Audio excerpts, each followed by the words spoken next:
Matthieu 18, verset 5, l'inceste. Les victimes d'inceste ont souvent peur de signaler l'expérience par laquelle elles passent. Peut-être parce qu'elles aiment la personne qui leur font du mal et craignent ce qu'il pourrait lui arriver, parce qu'elles ont peur de ne pas être crues ou d'avoir des problèmes, ou parce qu'elles ont déjà essayé de parler, mais que leur histoire a été ignorée ou que le fait a été excusé.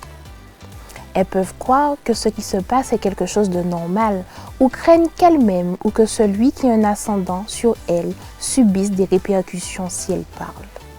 Un pasteur, un directeur de jeunesse, un enseignant, un conseiller professionnel ou un autre adulte de confiance constitue une aide vitale pour se remettre de ces abus. Si tu te sens blessé et perdu, il t'est facile de minimiser tes propres souvenirs, tes pensées et tes sentiments, en particulier si les autres ne te croient pas.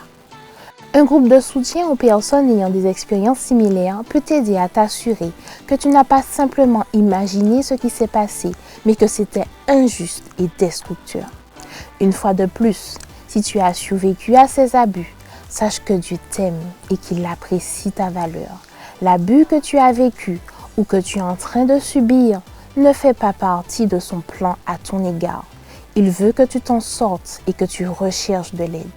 Et voici sa promesse. Je ne te délaisserai point et je ne t'abandonnerai point. Matthieu 13, verset 5.